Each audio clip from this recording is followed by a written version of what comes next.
क्या आपने कभी सोचा है कि आपके पूर्वज, जिन्हें आप शायद भूल चुके हैं, आज भी आपको देख रहे हैं? और अगर वे धरती पर लौट कर आएं, तो वे आशीर्वाद देंगे या श्राप? यह किस पर निर्भर करता है? अगर आपके जीवन में भी सब कुछ गलत हो रहा है, बनते बनते काम बिगड़ रहे हैं, घर में अशांति है और पैसा पानी की तरह बह रहा है, तो एक पल के लिए रुक जाइए। यह कोई संयोग नहीं है, बल्कि यह आपके पितरों का एक संकेत हो सकता है, एक पुकार जिसे आप अनसुना कर रहे हैं। आज हम आपको एक ऐसी ही रहस्यमयी और अद्भुत कथा सुनाने जा रहे हैं। यह कथा किसी आर्षि या देवता ने नहीं, बल्कि एक गाय ने एक ऐसे इंसान को सुनाई थी जो जीवन से पूरी तरह हार चुका था और निराशा के अंधेरे में डूबा हुआ था। उस गाय ने उसे वो गुप्त रहस्य बताया जिसे जानने के बाद उस इंसान की किस्मत रातों रात पलट गई। यह वो चमत्कारी कथा है जिसे पितृपक्ष में सुनने मात्र से बड़ा पितृदोष समाप्त हो जाता है और भाग्य के बंद ताले खुल जाते हैं। तो चलिए सुनते हैं उस गाय की वाणी में पितृपक्ष की वो पावन कथा जो आपके जीवन को भी एक नई दिशा दे सकती है। एक उदास और चिंतित व्यक्ति जिसका नाम सुरेश था, जीवन की कठिनाइयों से परेशान होकर एक शांत नदी के किनारे बैठा था। उसके मन में निराशा थी और उसे लगता था कि उसके सारे रास्ते बंद हो चुके हैं। तभी उसके पास खड़ी एक सफेद गाय ने शांत और मधुर स्वर में कहा, वत्स, तुम्हारी आंखों में इतनी चिंता क्यों है? सुरेश चौंक गया। उसने इधर उधर देखा, पर वहां कोई और नहीं था। उसने हैरान होकर गाय की ओर देखा। गाय ने अपनी बड़ी बड़ी शांत आंखों से उसे देखते हुए कहा, डरो मत पुत्र, मैं तुम्हारे मन की पीड़ा देख सकती हूं। तुम उन अनगिनत मनुष्यों में से एक हो जो अपनी जड़ों को भूलकर सुख की तलाश में भटक रहे हैं। तुम्हारे पूर्वज तुमसे कुछ चाहते हैं, पर तुम उनकी पुकार सुन नहीं पा रहे हो। सुरेश ने हाथ जोड़कर कहा, हे माता, आप कौन हैं? और आप जो कह रही हैं उसका क्या अर्थ है? गाय बोली, मैं कौन हूं यह महत्वपूर्ण नहीं है। महत्वपूर्ण यह है कि तुम अपने जीवन का उद्देश्य समझो। मैं तुम्हें एक प्राचीन कथा सुनाती हूं जिसे सुनने मात्र से तुम्हारे जीवन के कष्ट दूर हो जाएंगे और तुम्हें अपने पूर्वजों का आशीर्वाद मिलेगा। यह कथा तुम्हारे पितृदोष को समाप्त कर देगी और तुम्हारे घर में सुख समृद्धि का मार्ग खोलेगी। और फिर गाय ने वह अद्भुत कथा सुनानी प्रारंभ की। बहुत समय पहले रुचि नाम के एक तेजस्वी राजा थे। उन्होंने संसार के सभी सुखों और मोह माया का त्याग कर दिया था। वे ब्रह्मचर्य का पालन करते हुए वनों में भटकते और तपस्या में लीन रहते थे। उन्हें देखकर उनके पितर अत्यंत दुखी हुए। उन्होंने सोचा कि यदि हमारा वंशज सन्यासी बन जाएगा तो हमारा वंश ही समाप्त हो जाएगा। हमें मुक्ति कैसे मिलेगी? अपनी चिंता लेकर वे सभी एक दिन राजा रुचि के समक्ष प्रकट हुए। जब राजा ने ध्यान से आंखें खोलीं तो अपने सामने दिव्य आत्माओं को देखकर वे हैरान रह गए। उन्होंने प्रणाम करके पूछा, आप कौन हैं, हे महान आत्माओं? पितरों ने उत्तर दिया, पुत्र, हम तुम्हारे पूर्वज हैं। तुम्हारे इस वैराग्य ने हमें चिंतित कर दिया है। तुमने विवाह क्यों नहीं किया? गृहस्थ आश्रम ही धर्म, अर्थ, काम और मोक्ष का आधार है। जब तक तुम संतान उत्पन्न करके पितृऋण से मुक्त नहीं होते, तुम्हें स्वर्ग नहीं मिल सकता। राजा रुचि ने विनम्रता से कहा, हे पितृगण, विवाह तो दुखों का सागर है। मैं ज्ञान के मार्ग पर चलकर आत्मा को शुद्ध करना चाहता हूं। तब पितरों ने उन्हें समझाया, पुत्र, ज्ञान का मार्ग उत्तम है पर अधूरा है। शास्त्रों ने जिस गृहस्थ धर्म का आदेश दिया है उसका पालन किए बिना मुक्ति संभव नहीं है। संतान के द्वारा किया गया श्राद्ध और तर्पण ही हमें तृप्ति देता है। यदि तुम विवाह नहीं करोगे तो तुम्हारे सारे पुण्य कर्म व्यर्थ हो जाएंगे और हम सब अतृप्त रह जाएंगे। पितरों के वचन सुनकर राजा रुचि को अपनी भूल का एहसास हुआ। उन्होंने विवाह करने का निश्चय किया, लेकिन कहा, हे पितृगण, अब मैं वृद्ध हो चुका हूं। इस अवस्था में मुझे कौन अपनी कन्या देगा? पितरों ने उन्हें आशीर्वाद दिया और कहा, तुम सच्चे मन से प्रयास करो, तुम्हें योग्य पत्नी अवश्य मिलेगी। इतना कहकर वे अदृश्य हो गए। राजा रुचि एक योग्य कन्या की तलाश में भटकने लगे, पर उन्हें सफलता नहीं मिली। अंत में उन्होंने ब्रह्मा जी की घोर तपस्या की। ब्रह्मा जी प्रसन्न होकर प्रकट हुए और बोले, हे रुचि, तुम मन में अपनी इच्छा रखकर अपने पितरों की स्तुति करो, वे ही तुम्हारी मनोकामना पूर्ण करेंगे। ब्रह्मा जी के आदेश पर राजा रुचि ने एक नदी के तट पर बैठकर श्रद्धापूर्वक अपने पितरों का तर्पण किया और उनकी स्तुति की। उन्होंने कहा, जो देवों के भी अधिदेवता हैं, जिन्हें श्राद्ध में तृप्त किया जाता है, उन सभी पितृगणों को मैं प्रणाम करता हूं। वे मेरी और मेरे कुल की सभी दिशाओं से और सभी संकटों से रक्षा करें। उनकी स्तुति से पितृगण इतने प्रसन्न हुए कि वे तुरंत प्रकट हो गए और बोले, पुत्र, हम तुमसे प्रसन्न हैं, मांगो, क्या चाहते हो? राजा रुचि ने कहा, हे पितृदेव, मुझे सृष्टि के कार्य को आगे बढ़ाने के लिए एक गुणवान पत्नी का वरदान दें, ताकि मैं संतान उत्पन्न करके आप सभी को तृप्त कर सकूं। पितरों ने तथास्तु कहा और बोले, इसी क्षण तुम्हें एक उत्तम पत्नी की प्राप्ति होगी। उससे तुम्हें एक तेजस्वी पुत्र होगा जो संसार में प्रसिद्ध होगा। पितरों के आशीर्वाद देते ही नदी के जल से प्रमलोचा नामक एक सुंदर अप्सरा प्रकट हुई। उसने राजा रुचि को महर्षि पुष्कर की सुंदर कन्या मानिनी को पत्नी के रूप में स्वीकार करने का आग्रह किया। राजा रुचि ने मानिनी से विवाह किया और उनसे एक बुद्धिमान पुत्र उत्पन्न हुआ। इस प्रकार राजा रुचि ने अपने पितरों को संतुष्ट किया और अपने वंश को आगे बढ़ाया। कथा समाप्त करके गाय ने सुरेश की ओर देखा और कहा, देखा पुत्र, पितरों की कृपा कितनी शक्तिशाली होती है। वे केवल श्राद्ध पक्ष में हम सबसे थोड़ी श्रद्धा और तर्पण की आशा रखते हैं। जब वे प्रसन्न होते हैं तो जीवन में कोई कमी नहीं रहती। वे श्राप देने नहीं, केवल आशीर्वाद देने आते हैं। पितरों को प्रसन्न करने के उपाय गाय ने आगे समझाते हुए कहा, तर्पण, पितृपक्ष में प्रतिदिन जल में काले तिल, दूध और कुश डालकर श्रद्धा से अपने पितरों को जल अर्पित करो। यह उनकी आत्मा को शांति देता है। श्राद्ध, अपनी क्षमता के अनुसार ब्राह्मणों को सात्विक भोजन कराओ और उन्हें वस्त्र और दक्षिणा दो। इससे पितर तृप्त होते हैं। जीवों को भोजन, मेरे जैसे गौंश को हरी घास और रोटी खिलाओ। कुत्ते और कौवे के लिए भी भोजन का अंश निकालो। इन जीवों के माध्यम से पितर भोजन ग्रहण करते हैं। वृक्ष पूजा, पीपल के वृक्ष में पितरों का वास होता है। शाम के समय पीपल के नीचे एक दीपक जलाकर उनकी कृपा मांगो। दान पुण्य, गरीबों और जरूरतमंदों को अन्न और वस्त्र का दान करो। तुम्हारे दान का पुण्य सीधे तुम्हारे पितरों को मिलता है। पवित्र ग्रंथों का पाठ, इस दौरान भगवद गीता या गरुड़ पुराण जैसे पवित्र ग्रंथों का पाठ करो या सुनो। इसकी सकारात्मक ऊर्जा पितरों तक पहुंचती है। गाय ने अंत में कहा, जाओ वत्स, अपने कर्तव्य का पालन करो, अपने पूर्वजों को सम्मान दो और फिर देखो तुम्हारे जीवन के सारे दुख, दरिद्रता और बाधाएं कैसे समाप्त होती हैं। तुम्हारा घर सुख समृद्धि से भर जाएगा। सुरेश की आंखों से पश्चाताप के आंसू बह निकले। उसने गाय को प्रणाम किया और अपने घर की ओर चल पड़ा, एक नए संकल्प और मन में शांति के साथ। उसे समझ आ गया था कि जीवन का सच्चा सुख अपनी जड़ों से जुड़ने में ही है। दोस्तों, उम्मीद है पितृपक्ष की इस कथा ने आपके मन को शांति दी होगी। लेकिन रुकिए, कहीं जाइएगा मत, क्योंकि कहानी का सबसे अद्भुत और रहस्यमयी हिस्सा तो अभी बाकी है। आपने अभी एक गाय को ज्ञान देते सुना, पर अब हम जिस गाय की कहानी सुनाने जा रहे हैं वो आपके होश उड़ा देगी। यकीन मानिए, यह सुने बिना आपकी आज की आध्यात्मिक यात्रा अधूरी रह जाएगी। चलिए उस कथा को प्रारंभ करते हैं। गौ माता ने बताया कि कौन से पाप इंसान को गरीबी की ओर ले जाते हैं। गौ माता की इस अद्भुत और पवित्र कथा को जो भी व्यक्ति ध्यान पूर्वक सुनता है, उसके जीवन से सभी दुख और कष्ट सदा के लिए समाप्त हो जाते हैं। फिर उसे कभी भी गरीबी और समस्याओं का सामना नहीं करना पड़ता। प्रिय दर्शकों, यह कथा आपकी पारिवारिक परेशानियों का समाधान बन सकती है।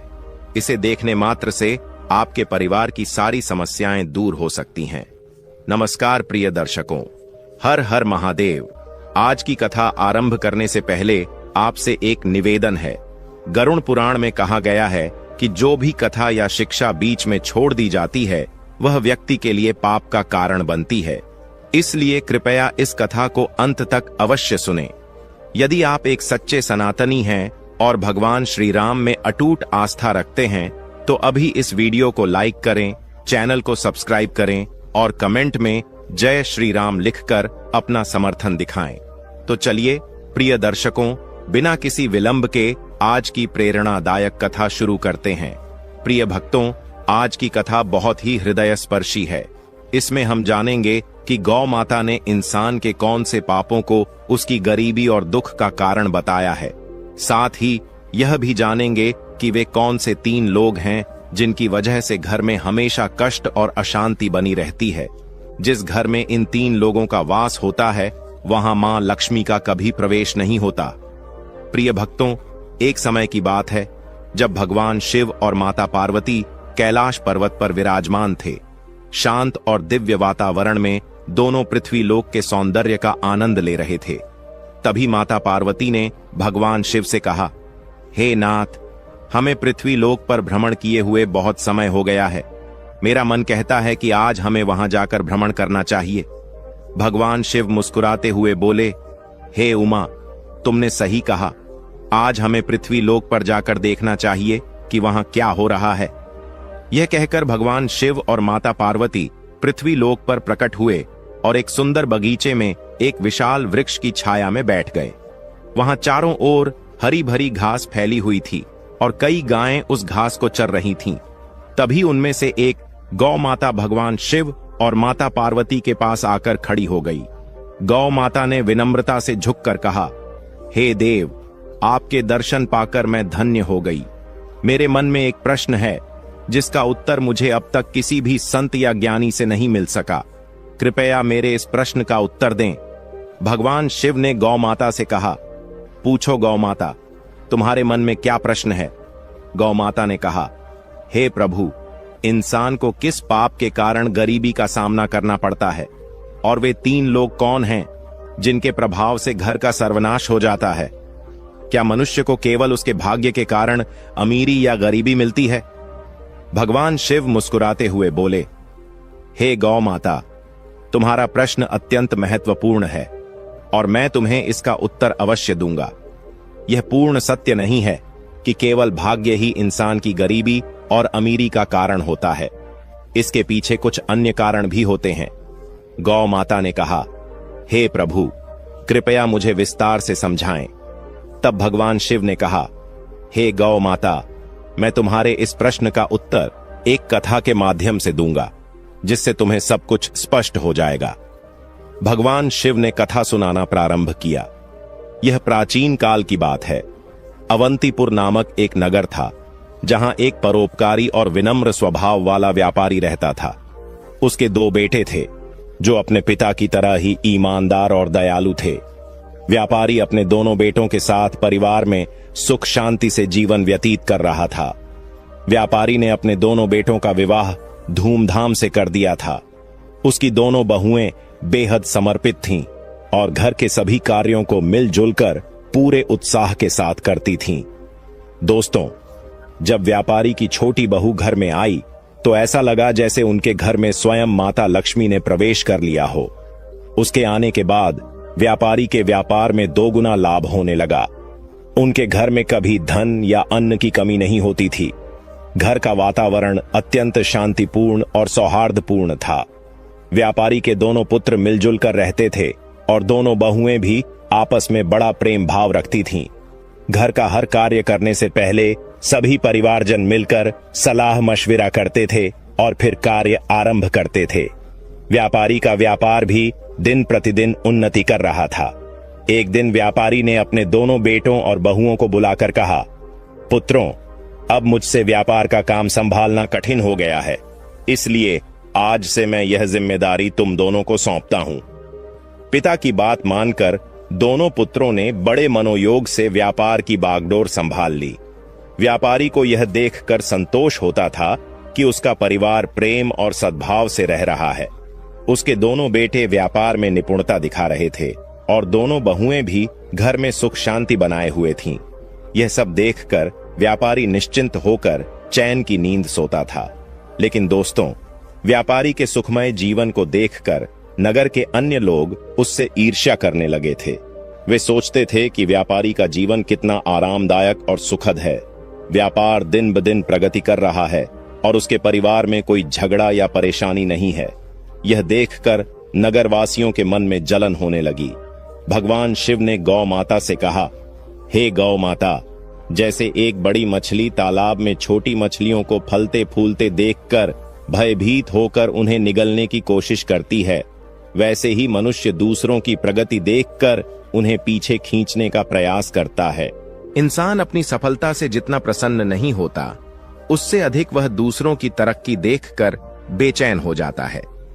एक विद्वान ने ठीक ही कहा है कि मनुष्य अपने दुख से उतना परेशान नहीं होता जितना वह दूसरों के सुख से व्यथित होता है। इसी जलन के कारण नगरवासी व्यापारी के प्रति षड्यंत्र रचने लगे। उन्होंने सोचा कि किस प्रकार उसके जीवन को कष्टपूर्ण बना दिया जाए। नगर के कुछ लोग व्यापारी के कुल पुरोहित के पास गए और बोले, हे पुरोहित जी, आप यहाँ अभाव में जीवन व्यतीत कर रहे हैं, जबकि आपका यजमान ऐश्वर्य और वैभव से परिपूर्ण जीवन बिता रहा है। वह अपनी बहुओं के हाथ का स्वादिष्ट भोजन कर रहा है और सुख संपत्ति का आनंद ले रहा है। पुरोहित ने कहा, आप लोग यह सब क्यों कह रहे हैं? आपकी बात का अभिप्राय क्या है? तब नगरवासियों ने बताया, पुरोहित जी, याद कीजिए, व्यापारी ने आपको आखिरी बार अपने घर कब बुलाया था? अगर वह आपको यज्ञ और पूजा के लिए नहीं बुलाएगा तो आपकी आय कैसे होगी? आपको दान दक्षिणा कैसे मिलेगी? यदि यह स्थिति बनी रही तो आप और आपके परिवार को भूखा रहना पड़ेगा। पुरोहित ने यह बात सुनकर सोचा, यह तो सच है। व्यापारी ने बहुत समय से मुझे अपने घर आमंत्रित नहीं किया है। उसका जीवन सुखमय है, लेकिन मेरा जीवन कठिनाई से गुजर रहा है। यह सोचकर पुरोहित भी बेचैन हो गया। नगरवासियों ने पुरोहित से कहा, अगर आप चाहते हैं कि आपका जीवन सुखद बने और आपको दान दक्षिणा मिले, तो आपको ऐसा उपाय करना होगा जिससे आपके यजमान के घर में कुछ कठिनाइयां आएं। जब उसके घर में अशांति होगी, तभी वह आपसे समाधान मांगने आएगा और आपको हवन पूजन के लिए बुलाएगा। इतना कहकर नगरवासी पुरोहित को भड़काकर अपने अपने घर चले गए। नगरवासियों की बातों से प्रभावित होकर वह पुरोहित चिंता में डूब गया और सोचने लगा, अब मैं ऐसा क्या उपाय करूं जिससे व्यापारी के घर में कलह और उसके व्यापार में हानि होने लगे। तभी वह पुरोहित अपने गुरु के पास सलाह लेने गया और उनसे कहा, हे गुरुदेव, कृपया मेरी सहायता करें। यदि आप मेरी मदद नहीं करेंगे तो मेरा परिवार भूखों मर जाएगा। जैसे एक मछली का जीवन तालाब के पानी पर निर्भर करता है, वैसे ही पुरोहितों और पंडितों का जीवन उनके यजमानों पर आधारित होता है। यदि यजमान के घर में कोई समस्या नहीं होगी और वे हमें पूजा पाठ के लिए नहीं बुलाएंगे तो हमारा गुजारा कैसे होगा? हम धन कैसे अर्जित करेंगे? गुरु ने उसकी समस्या सुनकर कहा, हे शिष्य, चिंता मत करो। मुझे बताओ कि तुम्हारी समस्या क्या है, मैं अवश्य इसका समाधान करूंगा।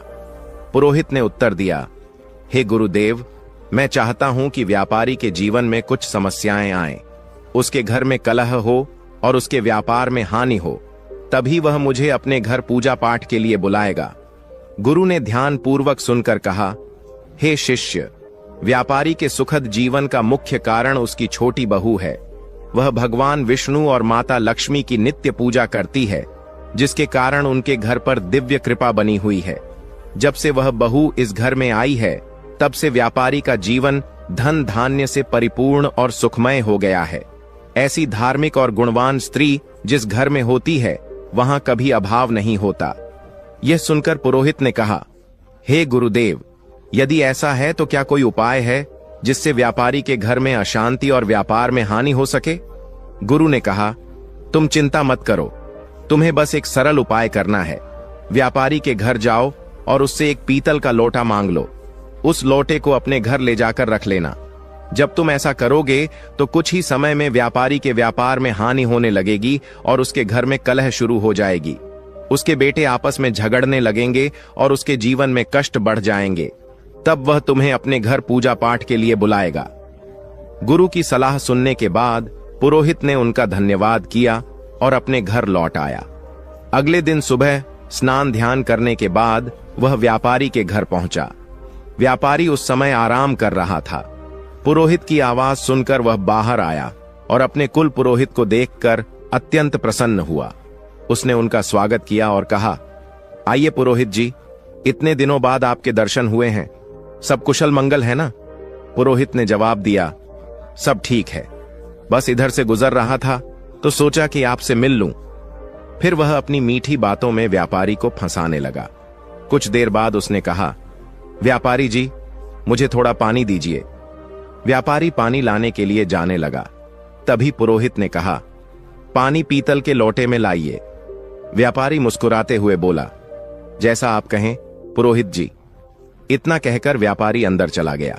इधर उसकी छोटी बहू, जो अत्यंत चतुर और समझदार थी, वास्तुशास्त्र का थोड़ा ज्ञान भी रखती थी, जब उसने देखा कि व्यापारी पीतल का लोटा लेकर जा रहा है तो तुरंत उसके पास आई और कहा, पिताजी, यह लोटा थोड़ी देर के लिए मुझे दे दीजिए, मैं इसे जल्दी ही लौटा दूंगी।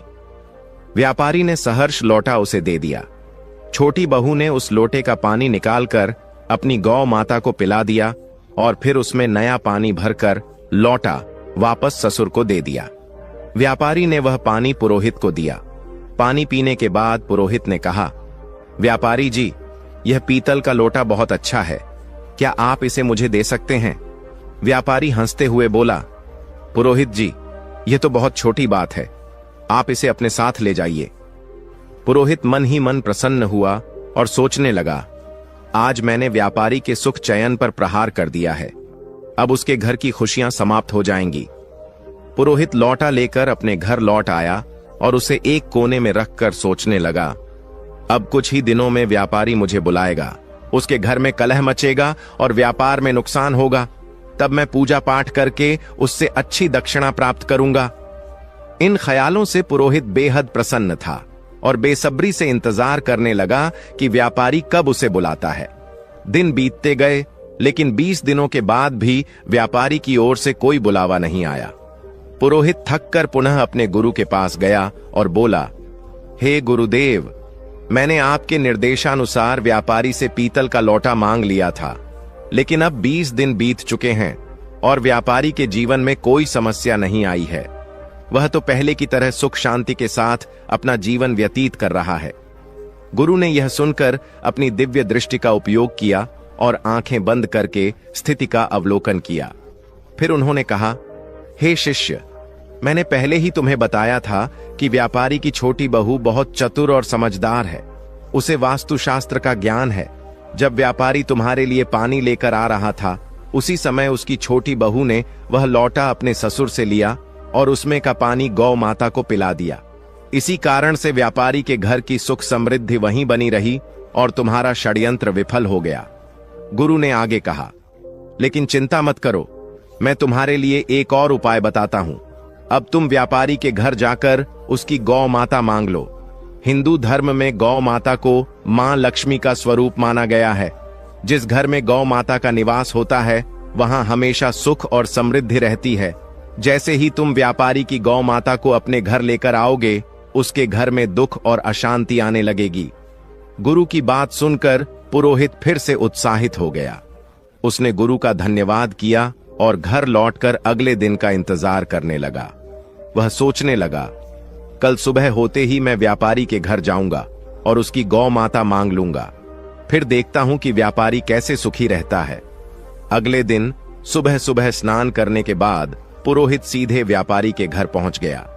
व्यापारी ने दरवाजा खोला और अपने कुल पुरोहित को देखकर प्रसन्नता से उनका स्वागत किया। वह उन्हें अंदर लेकर गया और स्वादिष्ट भोजन परोसा। भोजन के बाद व्यापारी ने पूछा, पुरोहित जी, आज आपके आगमन का क्या कारण है? सब कुशल तो है? पुरोहित ने दुख भरे शब्दों में कहा, व्यापारी जी, इस समय मैं बहुत कठिनाई में हूं। मेरे घर की गौ माता ने दूध देना बंद कर दिया है और मेरे छोटे बच्चे को दूध की अत्यंत आवश्यकता है। उसकी उम्र ऐसी है कि बिना दूध के वह जीवित नहीं रह सकता। इसीलिए मैं आपसे मदद मांगने आया हूं। अगर आप मुझे अपनी गौ माता दे दें तो यह आपका बहुत बड़ा उपकार होगा। पुरोहित की करुणा भरी बातें सुनकर व्यापारी सोचने लगा, यह हमारे कुल पुरोहित हैं, इनकी सहायता करना एक पुण्य का कार्य होगा। गौदान से मुझे बड़ा फल मिलेगा। ऐसा विचार कर व्यापारी ने कहा, पुरोहित जी, आप चिंता न करें, मैं आपको गौ माता दे देता हूं। व्यापारी गौ माता को लेने के लिए जाने लगा। जैसे ही वह गौ माता को लेकर पुरोहित की ओर बढ़ा, उसकी छोटी बहू तेजी से वहां आई और ससुर को रोकते हुए बोली, पिताजी, यह गौ माता कहां ले जा रहे हैं? व्यापारी ने उत्तर दिया, बेटी, हमारे कुल पुरोहित आए हैं। उनकी गौ माता ने दूध देना बंद कर दिया है। वे हमारी गौ माता मांग रहे हैं, इसलिए मैं उन्हें देने जा रहा हूं। छोटी बहू ने समझदारी से जवाब दिया, पिताजी, कृपया थोड़ी देर रुकें, मैं अभी आती हूं। वह अंदर गई और एक कटोरी में हल्दी और चंदन का रंग घोल कर लाई। उसने गौ माता की सींग पर वह रंग लगा दिया और शेष रंग को घर के मंदिर के पास रख दिया। फिर वह ससुर से बोली, पिताजी, अब आप इस गौ माता को पुरोहित जी को दे सकते हैं।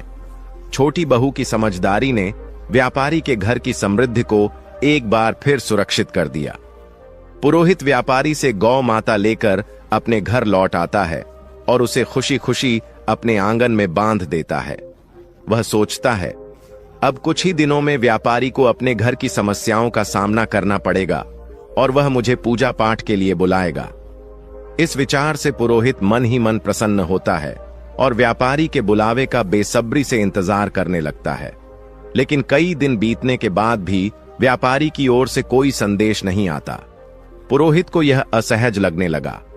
आखिरकार वह दोबारा अपने गुरु के पास गया और बोला, हे गुरुदेव, मैंने आपके निर्देशानुसार व्यापारी की गौ माता अपने घर ले आई, लेकिन अब तक व्यापारी के जीवन में कोई कष्ट नहीं आया है। वह तो पहले से भी अधिक सुख शांति से अपना जीवन व्यतीत कर रहा है। गुरु ने ध्यान लगाकर अपनी दिव्य दृष्टि से सब कुछ देखा और कहा, हे शिष्य, मैंने पहले ही कहा था कि व्यापारी की छोटी बहू बहुत बुद्धिमान और चतुर है। उसने तुम्हारे षड्यंत्र को भांप लिया था। जब तुम व्यापारी से गौ माता मांगने गए थे, तब उसने गौ माता की सींग पर जो रंग लगाया था, वही उसके घर की समृद्धि का कारण है। उसने उस रंग को मंदिर के पास रख दिया था, जिससे उनके घर का सुख वहीं बंधा रहा। तुम्हारा यह प्रयास विफल हो गया। गुरु ने आगे कहा, लेकिन चिंता मत करो, अब तुम व्यापारी के घर जाकर वह रंग की कटोरी मांग लो। उस रंग को अपने घर लाने के बाद ही तुम व्यापारी के सुख को समाप्त कर पाओगे। गुरु की बात सुनकर पुरोहित ने उनकी सलाह मान ली और व्यापारी के घर पहुंचा। उसने बहाने से व्यापारी से रंग से भरी कटोरी मांगी। व्यापारी उसकी बात मानकर कटोरी लेने अंदर गया। इधर व्यापारी की छोटी बहू पहले ही सतर्क थी। उसने उस कटोरी में रखे पुराने रंग को निकालकर उसमें नया रंग भर दिया। जब व्यापारी कटोरी लेकर बाहर आया तो उसने वही कटोरी पुरोहित को दे दी। पुरोहित रंग की कटोरी लेकर अपने घर लौट आया और खुश होकर सोचने लगा, अब तो व्यापारी का जीवन शीघ्र ही समस्याओं से भर जाएगा और वह मुझे बुलाने पर मजबूर हो जाएगा। लेकिन महीनों बीत गए और व्यापारी का जीवन पहले से भी अधिक सुखद और समृद्ध होता चला गया। थक हार कर पुरोहित फिर से अपने गुरु के पास गया और बोला, हे गुरुदेव, मैंने आपके कहे अनुसार रंग की कटोरी भी व्यापारी के घर से ले आई, लेकिन उसका जीवन पहले से भी अधिक सुखी हो गया है। ऐसा लगता है मेरे सारे प्रयास व्यर्थ हो गए हैं। गुरु ने अपनी दिव्य दृष्टि से फिर सब कुछ देखा और कहा, हे शिष्य, व्यापारी की छोटी बहू अत्यंत चतुर और दूरदर्शी है। उसने तुम्हारे इरादों को पहले ही समझ लिया था। उसने कटोरी में से वह रंग निकाल दिया था जो गौ माता को लगाया गया था। इसी कारण व्यापारी का सुख समृद्धि अब भी उसके पास बनी हुई है। जब तक वह छोटी बहू व्यापारी के घर में रहेगी, तब तक तुम व्यापारी का कुछ नहीं बिगाड़ सकते। अब तुम्हें किसी भी तरह से उस छोटी बहू को व्यापारी के घर से बाहर करना होगा, तभी व्यापारी के जीवन में कष्ट आएंगे। गुरु की यह बात पुरोहित की समझ में आ गई। उसने सोचा कि छोटी बहू को घर से निकालने के अलावा अब कोई और उपाय नहीं बचा है। वह घर लौटकर व्यापारी के परिवार में फूट डालने और छोटी बहू को घर से बाहर करने की योजना बनाने लगा। अगले दिन पुरोहित चिंतित मुद्रा में व्यापारी के घर पहुंचा। व्यापारी ने उसे इस अवस्था में देखा तो पूछा, पुरोहित जी, क्या बात है? आप इतने परेशान क्यों हैं? पुरोहित ने गंभीर स्वर में कहा, व्यापारी जी, आपके घर पर बहुत बड़ा संकट मंडरा रहा है। यदि आपने जल्द ही इसका समाधान नहीं किया तो आपका सुखमय जीवन बर्बाद हो जाएगा। आपके बेटों को व्यापार में बड़ा नुकसान होगा और आपके परिवार पर विपत्ति का पहाड़ टूट पड़ेगा। व्यापारी यह सुनकर घबरा गया और चिंतित स्वर में बोला, पुरोहित जी, यह आप क्या कह रहे हैं? कृपया हमें इस संकट से बचने का उपाय बताइए। आप हमारे कुल पुरोहित हैं, जो भी आप कहेंगे हम अवश्य करेंगे। पुरोहित ने व्यापारी की घबराहट भांप ली और समझ गया कि वह अब उसके जाल में फंस चुका है। उसने कहा, इस संकट से बचने का एक ही उपाय है। पुरोहित ने व्यापारी से कहा, व्यापारी जी, आपकी छोटी बहू आपके परिवार के लिए एक बड़ा संकट बन चुकी है। जब तक वह इस घर में है, आपका और आपके परिवार का दुर्भाग्य दूर नहीं होगा। मैं तो यही सलाह दूंगा कि आप उसे तुरंत अपने घर से निकाल दें। पुरोहित की इन बातों पर व्यापारी को पहले तो विश्वास नहीं हुआ, लेकिन बार बार पुरोहित के जोर देने पर उसने उसकी बातों पर भरोसा करना शुरू कर दिया। व्यापारी ने कहा, पुरोहित जी, जैसा आप कह रहे हैं मैं वैसा ही करूंगा। आप बताइए कि मुझे अपनी बहू को कब घर से निकालना चाहिए। पुरोहित ने उत्तर दिया, व्यापारी जी, समय व्यर्थ मत कीजिए, जितना जल्दी हो सके उसे घर से निकाल दीजिए। यह कहकर पुरोहित मन ही मन प्रसन्न होता हुआ अपने घर लौट गया। व्यापारी इस स्थिति से अत्यंत उदास हो गया। वह सोचने लगा, मेरी छोटी बहू तो बहुत ही अच्छे स्वभाव की है। वह न केवल मेरी सेवा करती है बल्कि पूरे परिवार का भी ख्याल रखती है। मैं उसे कैसे घर से निकाल सकता हूं? लेकिन फिर वह विचार करने लगा, यदि वह परिवार के लिए संकट है तो मुझे इस कठोर निर्णय को लेना ही होगा, क्योंकि मैं अपने परिवार को किसी विपत्ति में नहीं डाल सकता। यह सोचकर व्यापारी अपनी छोटी बहू के पास गया और दुखी मन से बोला, बहू, मुझे बहुत दुख है, लेकिन तुम्हें इस घर को आज ही छोड़ना होगा। तुम्हारे कारण हमारे परिवार पर बड़ी विपत्ति आने वाली है। ससुर की बात सुनकर बहू स्तब्ध रह गई, लेकिन वह तुरंत समझ गई कि यह सब दुष्ट पुरोहित की साजिश है। उसने नम्रता से कहा, ठीक है पिताजी, यदि यही आपकी इच्छा है तो मैं इस घर को छोड़ देती हूं। जब व्यापारी का छोटा बेटा यह सब देखता है तो वह भी गुस्से और दुख से भर जाता है। उसने अपने पिता से कहा, पिताजी, यदि मेरी पत्नी को इस घर में जगह नहीं मिल सकती तो मैं भी इस घर में नहीं रह सकता। मैं अपनी पत्नी के साथ चला जाऊंगा। छोटा बेटा और उसकी पत्नी घर छोड़कर शहर चले गए। वहां उन्होंने एक छोटे से किराए के मकान में रहना शुरू कर दिया। व्यापारी का छोटा बेटा अत्यंत मेहनती और ईमानदार था। कुछ समय बाद उसने शहर में अपना छोटा सा व्यापार शुरू किया, जो उसकी लगन और ईमानदारी के कारण तेजी से बढ़ने लगा। धीरे धीरे वे संपन्न हो गए और उन्होंने शहर में अपना खुद का घर खरीद लिया। इधर व्यापारी का घर पुरोहित की चालों के कारण बर्बादी की कगार पर आ गया। घर में हर दिन झगड़े और कलह होने लगे। व्यापारी का बड़ा बेटा, जो पहले व्यापार में मन लगाता था, बुरी संगति में फंस गया। वह बेवजह धन उड़ा रहा था और दिन रात आवारागर्दी करता था। पुरोहित पूजा पाठ के बहाने व्यापारी से लगातार धन लेता रहा और धीरे धीरे व्यापारी की सारी जमा पूंजी समाप्त हो गई। व्यापार भी पूरी तरह से बंद हो गया।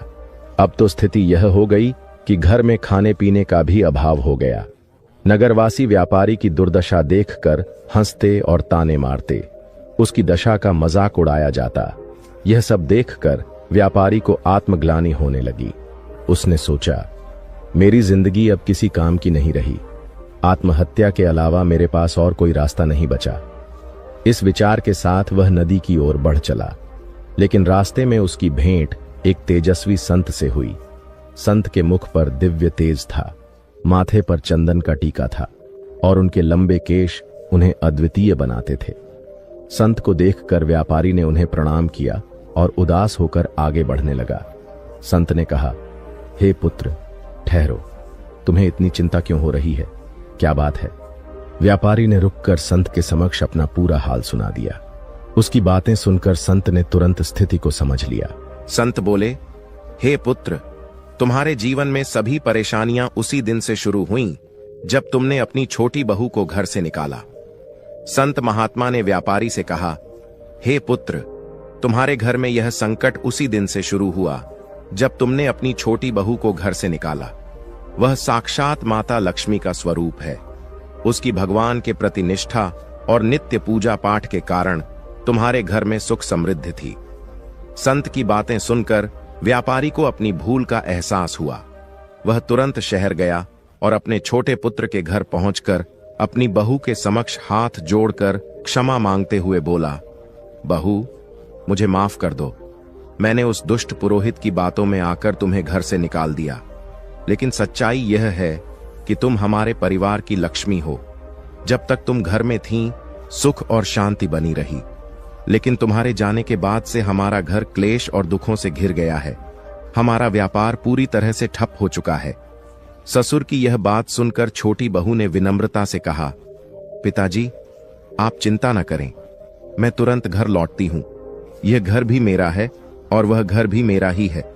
मैं पहले ही समझ चुकी थी कि पुरोहित ने हमें बाहर करने के लिए षड्यंत्र रचा था। फिर वह ससुर और अपने पति के साथ खुशी खुशी घर लौट आई। मित्रों, इस संसार में कई लोग होते हैं जो दूसरों की खुशियों से जलते हैं और उन्हें बर्बाद करने का प्रयास करते हैं, लेकिन यह हम पर निर्भर करता है कि हम किसकी बातों पर भरोसा करते हैं और कैसे निर्णय लेते हैं। यदि हम गलत लोगों की बातों में आकर अपने ही परिवार को तोड़ेंगे तो निश्चित रूप से हमारा घर बर्बाद हो जाएगा और हमारी स्थिति दयनीय हो जाएगी। छोटी बहू के घर लौटने के कुछ ही दिनों बाद व्यापारी का व्यापार फिर से चलने लगा। उसका परिवार एक बार फिर सुख शांति से भर गया। घर में खुशियां लौट आईं और व्यापारी ने समझ लिया कि एकता और सही निर्णय ही परिवार की नींव को मजबूत रखते हैं। भगवान शिव ने गौ माता से कहा, हे गौ माता, मैं तुम्हें एक महत्वपूर्ण बात बताने जा रहा हूं, ध्यान से सुनो। जिस घर में इन 3 प्रकार के लोगों की बात मानी जाती है, उस घर का नाश सुनिश्चित है। गौ माता ने पूछा, हे प्रभु, वे 3 लोग कौन हैं? भगवान शिव ने कहा, पहला, जिस घर में अहंकारी और दुष्ट स्वभाव वाले व्यक्ति की बात सुनी जाती है, वहां निश्चित रूप से विनाश होता है। दूसरा, जिस घर में लालची, कुटिल और अनैतिक आचरण वाली स्त्री का प्रभाव हो, वहां धन कभी नहीं टिकता और वह घर सदैव दरिद्र रहता है। माता लक्ष्मी ऐसे घर में प्रवेश नहीं करती। तीसरा, जिस घर में बाहरी व्यक्तियों की बातों को अधिक महत्व दिया जाता है और उनके कहे अनुसार घर चलता है, वह घर भी बर्बाद हो जाता है। भगवान शिव ने आगे कहा, हे गौ माता, तुम्हारा दूसरा प्रश्न था कि मनुष्य किस पाप के कारण गरीब या अमीर बनता है। तो सुनो, गीता में भगवान श्री कृष्ण ने कहा है कि मनुष्य को कभी भी अपने विवेक, परिश्रम, बुद्धि और उद्यम पर संदेह नहीं करना चाहिए। उसे सदैव सत्य और धर्म के मार्ग पर चलते हुए निरंतर कर्म करना चाहिए। जो व्यक्ति अपने आप पर संदेह करता है और असत्य का साथ देता है, वह कभी भी सफलता प्राप्त नहीं कर सकता। गरीबी और अमीरी जीवन की धुरी है। जो मनुष्य निरंतर प्रयास करता है और अपने कर्मों पर विश्वास रखता है, वह निश्चित रूप से गरीबी के दलदल से बाहर निकल आता है। गौ माता ने यह सुनकर कहा, हे प्रभु, आपके मुख से यह कथा सुनकर मैं धन्य हो गई। प्रिय भक्तों, यह कथा हमें सिखाती है कि सच्चाई, ईमानदारी और विवेक का अनुसरण करना ही जीवन की सच्ची सफलता का मार्ग है। इस कथा के बारे में आपकी क्या राय है? कृपया अपनी अमूल्य टिप्पणियां हमें कमेंट बॉक्स में जरूर लिखें। हमें आशा है कि इस कथा ने आपको आध्यात्मिक प्रेरणा दी होगी। प्रिय दर्शकों, आगे की कथा में आपको एक ऐसा अनमोल संदेश मिलेगा जो आपके जीवन को नई दिशा प्रदान करेगा। यह कहानी पति पत्नी के पवित्र रिश्ते की गहराई और उसकी महत्ता को समझाने का प्रयास करेगी। पति पत्नी का रिश्ता संसार के सबसे अनमोल और महत्वपूर्ण बंधनों में से एक है। यह सिर्फ 2 व्यक्तियों का संबंध नहीं है, बल्कि यह विश्वास, प्रेम और जिम्मेदारी का एक अटूट संगम है। यह रिश्ता तभी मजबूत बनता है जब दोनों एक दूसरे का साथ निभाएं और हर परिस्थिति में एक दूसरे के साथ खड़े रहें। लेकिन अगर इस रिश्ते में दूरियां आ जाएं, तो यह केवल दुख और पछतावा ही लेकर आता है। आज हम एक ऐसी कथा सुनाने जा रहे हैं जो पति पत्नी के रिश्ते को एक नई दृष्टि से समझने का अवसर प्रदान करेगी। यह कहानी उन स्त्रियों और पुरुषों के लिए एक संदेश है जो अपने जीवन साथी के महत्व को अनदेखा करते हैं या उनके साथ रिश्तों में लापरवाही बरतते हैं। मित्रों, यह देखा गया है कि कई बार कुछ पत्नियां अपने पति के साथ रात में सोने से कतराती है। वे उन्हें अपने पास आने से रोकती हैं और तरह तरह के बहाने बनाकर दूरी बना लेती हैं। ऐसी स्थिति केवल उनके रिश्ते को ही नहीं बल्कि उनके पूरे जीवन को भी प्रभावित करती है। ऐसी महिलाएं अक्सर अपने निर्णयों पर पछताती हैं, लेकिन तब तक बहुत देर हो चुकी होती है। यह कथा उन महिलाओं के लिए एक चेतावनी है जो अपने रिश्तों में दूरी पैदा करती हैं। अब सवाल यह उठता है कि क्या पति पत्नी का एक साथ सोना उनके रिश्ते के लिए आवश्यक है? इस प्रश्न का उत्तर आज हम एक कथा के माध्यम से समझने का प्रयास करेंगे। प्रिय दर्शकों, यह कहा जाता है कि कुछ पत्नियां अपने पति के पास आने पर उन्हें अपमानित करती हैं, खरी खोटी सुनाती हैं और उन्हें भला बुरा कहती हैं। ऐसी महिलाओं को यह समझना चाहिए कि उनका ऐसा व्यवहार न केवल उनके पति को बल्कि उनके स्वयं के जीवन को भी बर्बाद कर सकता है। जो स्त्री अपने पति को अपने पास आने से रोकती है वह एक बड़ा पाप करती है। एक बार की बात है, मधुपुर नामक एक नगर था। नगर के पास एक घना जंगल था जिसके बीच में एक सुंदर तालाब स्थित था। उस तालाब का पानी इतना स्वच्छ था कि उसमें आसमान की परछाई भी स्पष्ट रूप से दिखाई देती थीं। तालाब के चारों ओर छोटे छोटे पेड़ थे जिन पर पक्षियों की चहचहाहट सुनाई देती थी। तालाब के पास एक मिट्टी का छोटा सा घर था जिसमें रघुवीर नाम का एक किसान अपनी पत्नी पूनम और 2 बच्चों के साथ रहता था। उनके परिवार में एक बेटा और एक बेटी थी। पूनम अपने अप्रतिम सौंदर्य के लिए पूरे क्षेत्र में प्रसिद्ध थी। उसकी सुंदरता ऐसी थी कि यदि कोई अजनबी भी उसके घर आता और उसे देखता तो मोहित हो जाता। एक दिन की बात है, सूर्य अस्त हो चुका था। आकाश में तारे टिमटिमा रहे थे और वातावरण शांत था। पूरा गांव गहरी नींद में डूबा हुआ था। लेकिन इसी शांत रात में रघुवीर अपने घर से बाहर निकला और जंगल की ओर चलने लगा। यह रात का 3रा पहर था। रघुवीर के चेहरे पर अजीब सी खुशी थी। वह तेज कदमों से घने जंगल की ओर बढ़ रहा था, जैसे उसे कोई महत्वपूर्ण चीज मिलने वाली हो। घने पेड़ों के बीच से गुजरते हुए वह तालाब के पास पहुंचा। वहां से उसे एक झोपड़ी दिखाई दी। झोपड़ी के बाहर एक सुंदर स्त्री खड़ी थी जिसका नाम निशा था। निशा को देखते ही रघुवीर के चेहरे पर हल्की मुस्कान आ गई। निशा ने भी मुस्कुराते हुए कहा, स्वामी, आज इतनी देर क्यों कर दी? मैं पिछले 1 घंटे से आपका इंतजार कर रही थी। मुझे लगा कि आप आज नहीं आएंगे, इसलिए मैं जाने ही वाली थी। तभी मुझे किसी के कदमों की आहट सुनाई दी। मैंने देखा कि आप आ रहे हैं तो मैं यहीं रुक गई, निशा ने कहा। रघुवीर मुस्कुराते हुए बोला, हे प्रिय, आज मेरी पत्नी को नींद नहीं आ रही थी। मैं उसे सुलाने में व्यस्त था। उसने कहा कि उसे नहीं पता क्यों, लेकिन उसकी आंखों में आज नींद नहीं थी। मैंने उसे अपने पास बुलाया और अपनी बाहों में लेटा लिया। जब वह गहरी नींद में सो गई तो मैं चुपके से उठकर तुम्हारे पास चला आया। इस कारण आज मुझे थोड़ा समय लग गया। मैं इसके लिए क्षमा चाहता हूं। निशा ने उसकी बात सुनकर कहा, स्वामी, मैं समझती हूं, लेकिन अगली बार इतनी देर मत करना। यहां आपका इंतजार करते करते मुझे काफी समय हो गया था। चलिए अब झोपड़ी के अंदर चलते हैं। हमें सुबह होने से पहले अपने अपने घर लौटना होगा। रघुवीर और निशा दोनों झोपड़ी के अंदर चले गए। उस रात उन्होंने अपनी झूठी खुशियों का आनंद लिया। रघुवीर, जो अपनी पत्नी पूनम को धोखे में रखता था, हर रात निशा से चोरी छुपे मिलने आता था। वहीं निशा भी अपने पति को धोखा देकर रघुवीर से मिलने आती थी। जब पति पत्नी के बीच भावनात्मक और शारीरिक दूरी आ जाती है तो उनका रिश्ता बिखरने लगता है। यह सिर्फ उनके जीवन को ही नहीं बल्कि उनके बच्चों और समाज को भी प्रभावित करता है। रघुवीर और निशा दोनों अपने अपने जीवन साथी को धोखा देकर इस अनुचित रिश्ते में शामिल थे। उनका यह सिलसिला लंबे समय तक चलता रहा।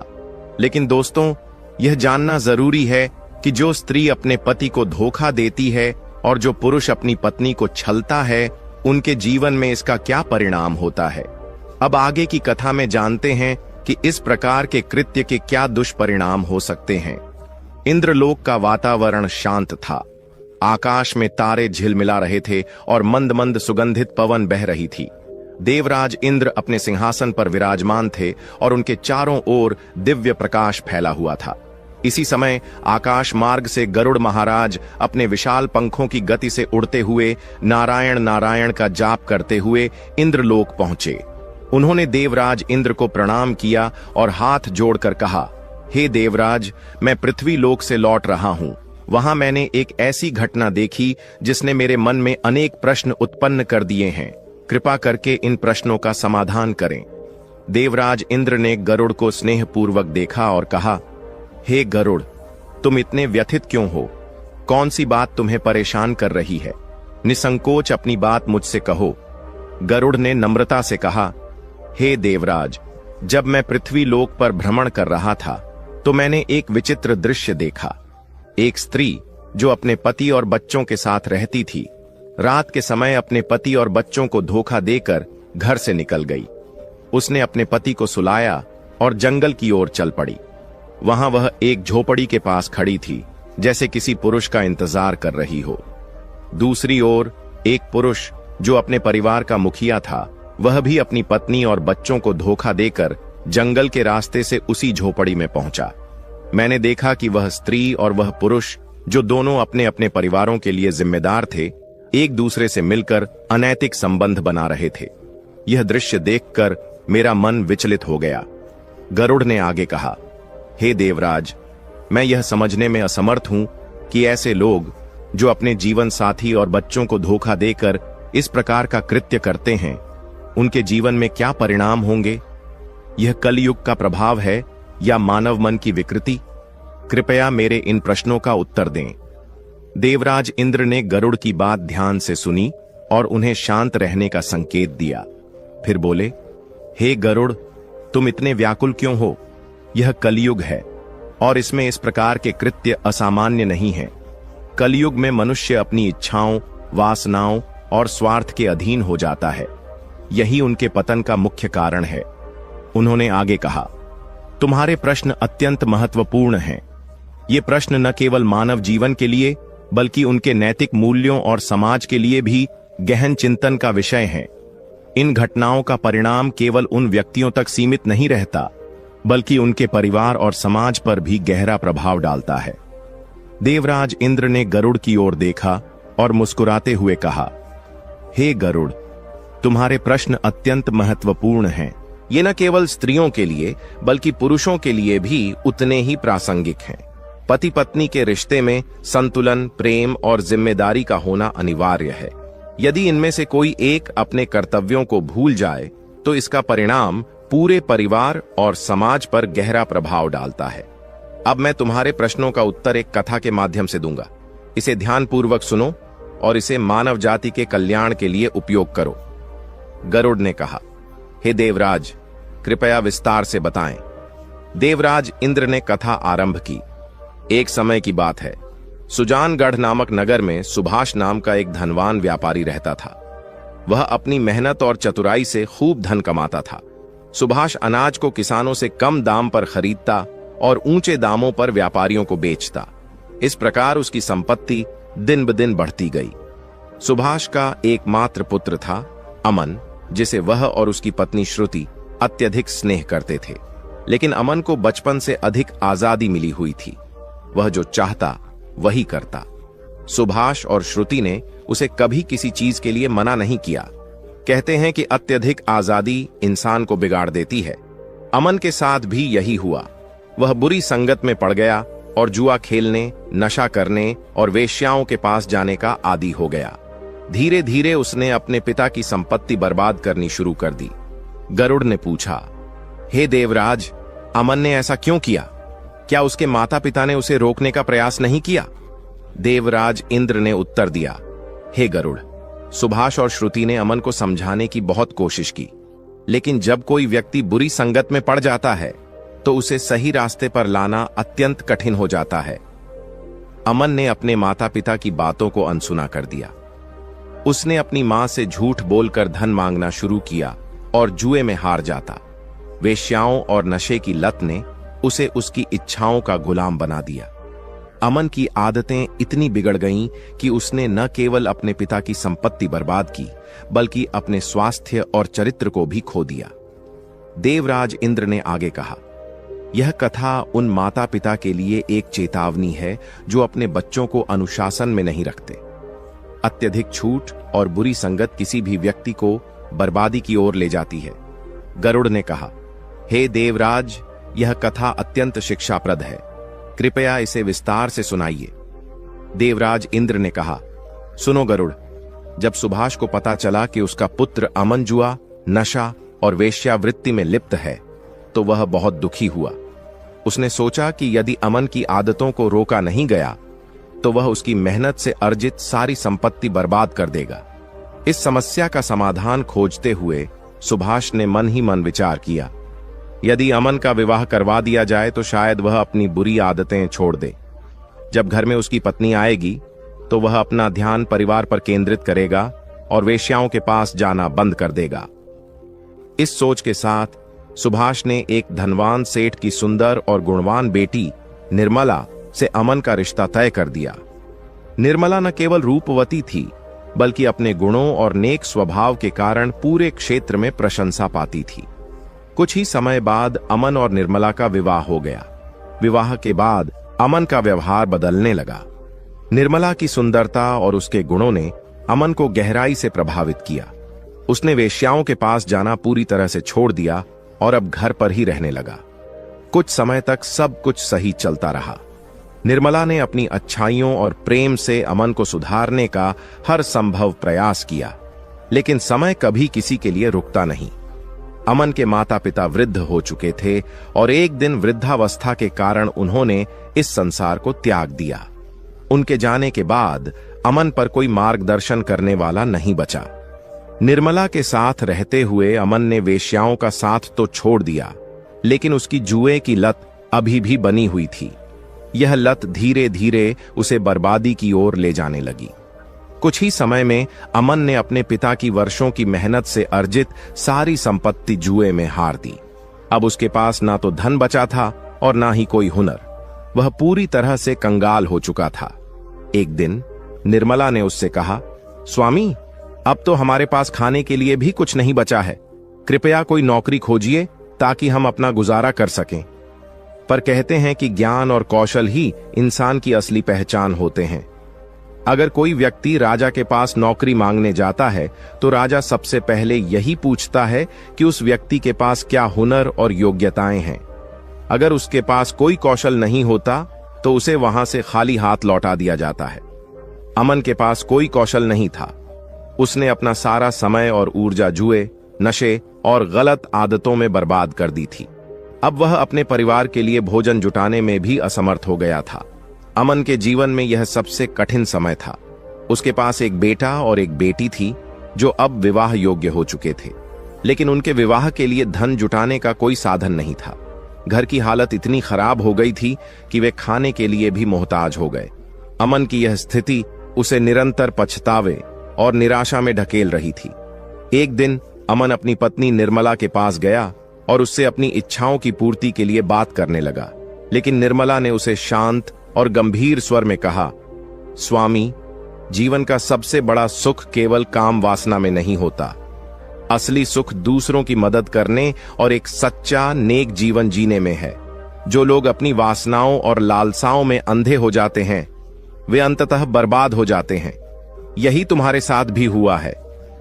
निर्मला ने आगे कहा, हे स्वामी, अब मैं तुम्हें 3 बड़ी गलतियों के बारे में बताना चाहती हूं जो लोग अनजाने में कर बैठते हैं और बाद में जीवन भर पछताते हैं।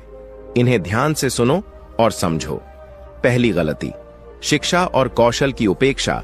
निर्मला ने कहा, सबसे पहली गलती यह है कि लोग अपने जीवन के शुरुआती दिनों में शिक्षा और कौशल को महत्व नहीं देते। ऐसे लोग अपने करियर और जीवन में अनगिनत कठिनाइयों का सामना करते हैं। अगर तुमने अपनी जवानी में कोई कौशल सीखा होता या अच्छी शिक्षा प्राप्त की होती तो आज यह हालत नहीं होती। यही गलती तुम्हें जीवन भर परेशान करती है।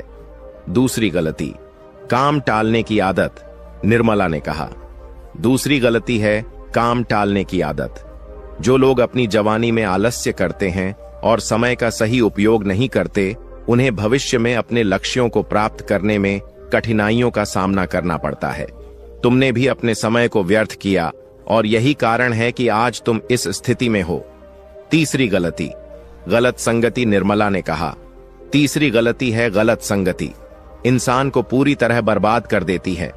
तुमने भी इन्हीं गलतियों को अपनाया और आज तुम्हारा जीवन इस स्थिति में आ पहुंचा है। निर्मला की बातें सुनकर अमन गहराई से सोचने पर मजबूर हो गया। उसे अपनी गलतियों का एहसास हुआ, लेकिन अब पछताने के सिवाय उसके पास कुछ भी नहीं बचा था। यह कथा हमें सिखाती है कि जीवन में सही दिशा में समय और ऊर्जा का उपयोग कितना महत्वपूर्ण है। जो लोग समय रहते अपने कर्तव्यों और जिम्मेदारियों को नहीं समझते, उन्हें अंततः पछताना ही पड़ता है। निर्मला ने गंभीरता से कहा, हे स्वामी, अब मैं तुम्हारे साथ शारीरिक संबंधों में शामिल नहीं हो सकती। हमारी उम्र भी अब उस पड़ाव पर पहुंच चुकी है जहां हमें अपने जीवन को आत्मिक शांति और भगवान की सेवा में लगाना चाहिए। जीवन के प्रारंभिक चरण में इंसान ब्रह्मचारी रहता है, फिर विवाहित जीवन में प्रवेश करता है और परिवार की जिम्मेदारियां निभाता है। लेकिन वृद्धावस्था का चरण ऐसा होना चाहिए जहां हम अपनी वासनाओं को त्याग कर आध्यात्मिकता का मार्ग अपनाएं। यही समय है कि हम पूजा, भजन और भगवान की सेवा में लगें। यही हमारे जीवन का उद्देश्य होना चाहिए। निर्मला ने दृढ़ता से कहा, मैं अपनी बची हुई जिंदगी को व्यर्थ नहीं जाने देना चाहती। जिस तरह तुमने अपनी जवानी में अपना समय और ऊर्जा बर्बाद की, मैं अब वैसा नहीं कर सकती।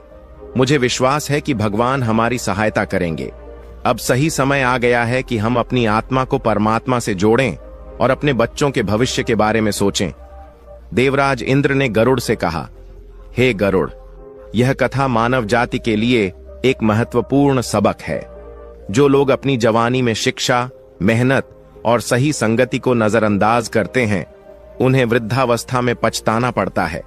सही दिशा, अनुशासन और नैतिकता ही मनुष्य के जीवन को सफल बनाते हैं। इन गुणों की कमी इंसान को दुख और कठिनाइयों के चक्रव्यूह में फंसा देती है। निर्मला ने अपने पति अमन से साफ साफ कहा कि वह अब उनके साथ शारीरिक संबंधों में शामिल नहीं होगी। उसने अपने फैसले पर मजबूती से टिके रहने का निर्णय लिया और अपने बच्चों के विवाह और परिवार की भलाई को प्राथमिकता दी। उसने कहा, हमें अब अपनी वासनाओं को त्याग कर भगवान की शरण में जाना चाहिए। मेहनत करेंगे तो भगवान अवश्य हमारा साथ देंगे। कुछ समय बाद निर्मला की मुलाकात एक वृद्ध महिला से हुई। वह महिला अकेली थी, जिसके पास कोई संतान नहीं थी। उसने निर्मला से कहा, बेटी, मेरे पास जो भी धन संपत्ति है मैं तुम्हें दे रही हूं। बदले में मुझे सिर्फ 2 वक्त की रोटी और तुम्हारे परिवार का हिस्सा बनने की अनुमति चाहिए। निर्मला ने उस वृद्धा के प्रस्ताव को स्वीकार कर लिया। वृद्धा के धन और सहयोग से उनके परिवार की स्थिति में सुधार हुआ। उन्होंने अपने दोनों बच्चों के विवाह कर दिए। धीरे धीरे घर में खुशहाली लौट आई और परिवार सुख शांति से रहने लगा। लेकिन अमन का स्वभाव फिर से बदलने लगा। निर्मला के साथ उसकी दूरी ने उसे गलत रास्ते पर धकेल दिया। निर्मला ने अपने जीवन में आध्यात्मिकता को प्राथमिकता देते हुए अमन के साथ शारीरिक संबंध बनाने से इनकार कर दिया। लेकिन अमन अपनी इच्छाओं को नियंत्रित नहीं कर सका। वह अपनी वासनाओं से पीड़ित हो गया और धीरे धीरे एक अन्य स्त्री के प्रभाव में आ गया। वह स्त्री उसे रात्रि में अपने पास बुलाती थी। अमन अपनी पत्नी और बच्चों को सुलाकर रात के अंधेरे में उस स्त्री के पास जाने लगा। वह झूठ और धोखे के रास्ते पर चल पड़ा। प्रिय मित्रों, इस कथा से यह शिक्षा मिलती है कि किसी भी रिश्ते में संतुलन बनाए रखना अत्यंत आवश्यक है। जिस प्रकार निर्मला ने एकदम से अमन का साथ छोड़ दिया, वह भी पूरी तरह से सही नहीं था। पति को सुधारने के लिए धैर्य, समझदारी और प्रेम की आवश्यकता होती है। जो महिलाएं अपने पति का अचानक त्याग कर देती हैं, वे अनजाने में उन्हें गलत रास्ते पर जाने के लिए प्रेरित कर सकती हैं। यह एक ऐसा निर्णय हो सकता है जो पूरे परिवार को बर्बाद कर दे। हर स्त्री को यह 3 बातें हमेशा ध्यान में रखनी चाहिए ताकि उसका परिवार और पति सही दिशा में रहें। पहली बात, साथ सोने का महत्व। स्त्रियों को चाहिए कि वे अपने पति के साथ सोने का त्याग न करें। एक साथ सोना केवल शारीरिक निकटता का प्रतीक नहीं है, बल्कि यह पति पत्नी के बीच प्रेम, विश्वास और भावनात्मक जुड़ाव को मजबूत करता है। जब यह दूरी बढ़ती है, तो पति अन्य स्त्रियों की ओर आकर्षित हो सकता है। दूसरी बात, धैर्य और समझदारी। किसी भी रिश्ते में सुधार के लिए धैर्य और समझदारी आवश्यक है। अचानक कठोर निर्णय लेने से रिश्ते कमजोर हो सकते हैं। सही मार्गदर्शन और समर्थन से पति को बेहतर राह पर लाना संभव है। तीसरी बात, पारिवारिक जिम्मेदारियां। हर स्त्री को अपने परिवार की जिम्मेदारियों को प्राथमिकता देनी चाहिए। रिश्तों में संतुलन बनाए रखना और अपनी भूमिका को निभाना पूरे परिवार को खुशहाल और एकजुट रखता है। पति पत्नी का रिश्ता जीवन रूपी गाड़ी के दो पहियों के समान है। यदि एक पहिया पटरी से उतर जाए तो गाड़ी चलना कठिन हो जाता है। इसलिए रिश्ते में सामंजस्य और सहयोग बनाए रखना ही एक सुखी जीवन की कुंजी है। इसलिए स्त्रियों को चाहिए कि वे अपने रिश्ते की गरिमा बनाए रखें और इसे मजबूती प्रदान करें। पहली बात, पति की इच्छाओं का सम्मान करें। काम क्रीड़ा पति पत्नी के रिश्ते का एक स्वाभाविक और महत्वपूर्ण हिस्सा है। यदि कोई स्त्री अपने पति की भावनाओं और इच्छाओं को पूरी तरह अनदेखा करती है और उससे दूरी बनाती है तो पति पराई स्त्रियों की ओर आकर्षित हो सकता है। लेकिन जो स्त्रियां अपने पति की भावनाओं का सम्मान करते हुए धैर्य और समझदारी से उसे सही रास्ते पर लाती हैं, वे परिवार और समाज दोनों के लिए आदर्श बन जाती हैं। पति को सही दिशा दिखाना और उसका मार्गदर्शन करना स्त्री का नैतिक दायित्व है। दूसरी बात, पति को सही राह पर लाने का प्रयास करें। यदि पति किसी बुरी आदत या वासना में फंसा हुआ है तो स्त्री को उसे सुधारने का प्रयास करना चाहिए। उसे अच्छे सत्संग में ले जाना, धार्मिक चर्चा सुनाना और मंदिर या आध्यात्मिक स्थानों पर ले जाना ऐसे उपाय हैं जो किसी भी व्यक्ति को सुधार सकते हैं। स्त्री को अपने पति की कमजोरियों को समझते हुए धैर्यपूर्वक उसे सही दिशा में ले जाने का प्रयास करना चाहिए। लेकिन यह प्रयास तभी सफल होता है जब इसमें संयम और समझदारी हो। तीसरी बात, परिवार की भलाई को प्राथमिकता दें। पति पत्नी दोनों को यह समझना चाहिए कि उनका रिश्ता केवल व्यक्तिगत संतोष तक सीमित नहीं है, बल्कि यह पूरे परिवार की नींव है। यदि कोई भी अपने कर्तव्यों को नजरअंदाज करता है तो इसका परिणाम पूरे परिवार को भुगतना पड़ता है। केवल भगवान की भक्ति करना पर्याप्त नहीं है। परिवार की देखभाल और पति को सही मार्ग पर रखना भी उतना ही महत्वपूर्ण है। देवराज इंद्र ने कहा, जो पुरुष पराई स्त्री के साथ अनैतिक संबंध बनाता था वह अमन था। उसकी पत्नी निर्मला ने उसके साथ शारीरिक संबंध पूरी तरह से समाप्त कर दिए थे। इस दूरी ने अमन को अपनी पत्नी के प्रति उदासीन बना दिया और वह पराई स्त्रियों के जाल में फंस गया। यही उसकी बर्बादी का कारण बना। मित्रों, यह कथा हमें सिखाती है कि किसी भी स्त्री को अपने पति का अचानक त्याग नहीं करना चाहिए। अपने पति को सही मार्ग पर लाने के लिए धैर्य, समझ और प्रेम का सहारा लेना चाहिए। ऐसा करने वाली स्त्रियां न केवल अपने परिवार को बचाती हैं, बल्कि समाज में भी आदर्श मानी जाती हैं। गरुड़ ने यह कथा सुनने के बाद प्रसन्न होकर कहा, हे देवराज, आपने मेरे सभी प्रश्नों का समाधान कर दिया। अब मैं इस ज्ञान को पृथ्वी लोक पर जाकर मानव जाति के कल्याण के लिए उपयोग करूंगा। आपका धन्यवाद। इसके बाद गरुड़ वहां से विदा हो गए। यह कथा हमें सिखाती है कि पति पत्नी का रिश्ता केवल साथ रहने का नाम नहीं है, बल्कि यह एक दूसरे को समझने, सहयोग करने और सही दिशा दिखाने का माध्यम है। जहां संतुलन और सामंजस्य होता है, वहीं परिवार और समाज में सुख और शांति बनी रहती है। 3 महत्वपूर्ण बातें भावनात्मक और शारीरिक जुड़ाव बनाए रखें।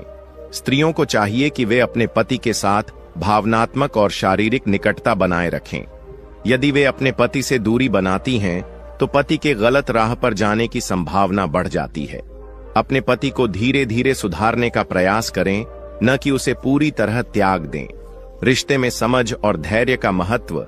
पति पत्नी का रिश्ता आपसी समझ और धैर्य पर आधारित होता है। यदि पति किसी बुरी आदत में फंसा है, तो संयम और सही मार्गदर्शन से उसे सुधारने की कोशिश करें। उसे अनदेखा करना या पूरी तरह त्याग देना उचित समाधान नहीं है। परिवार की भलाई को प्राथमिकता दें। किसी भी परिस्थिति में परिवार की भलाई सबसे महत्वपूर्ण होनी चाहिए। पति पत्नी दोनों को एक दूसरे का सहयोग करना चाहिए और अपने बच्चों के लिए आदर्श बनना चाहिए। यदि परिवार टूटता है तो इसका असर न केवल बच्चों पर बल्कि पूरे समाज पर पड़ता है। प्रिय भक्तों, इस कथा के बारे में आपके क्या विचार हैं? कृपया अपनी अमूल्य राय हमें कमेंट बॉक्स में जरूर बताएं। हमें उम्मीद है कि यह कथा आपको प्रेरणादायक लगी होगी और आपके जीवन में नई सोच लेकर आई होगी। अगर यह कथा आपको अच्छी लगी हो तो कृपया इस वीडियो को लाइक करें और इस ज्ञानवर्धक संदेश को अधिक से अधिक लोगों तक पहुंचाने के लिए इसे अपने मित्रों और परिवार के साथ साझा करें। साथ ही कमेंट सेक्शन में जय श्री कृष्णा लिखकर अपनी श्रद्धा प्रकट करें।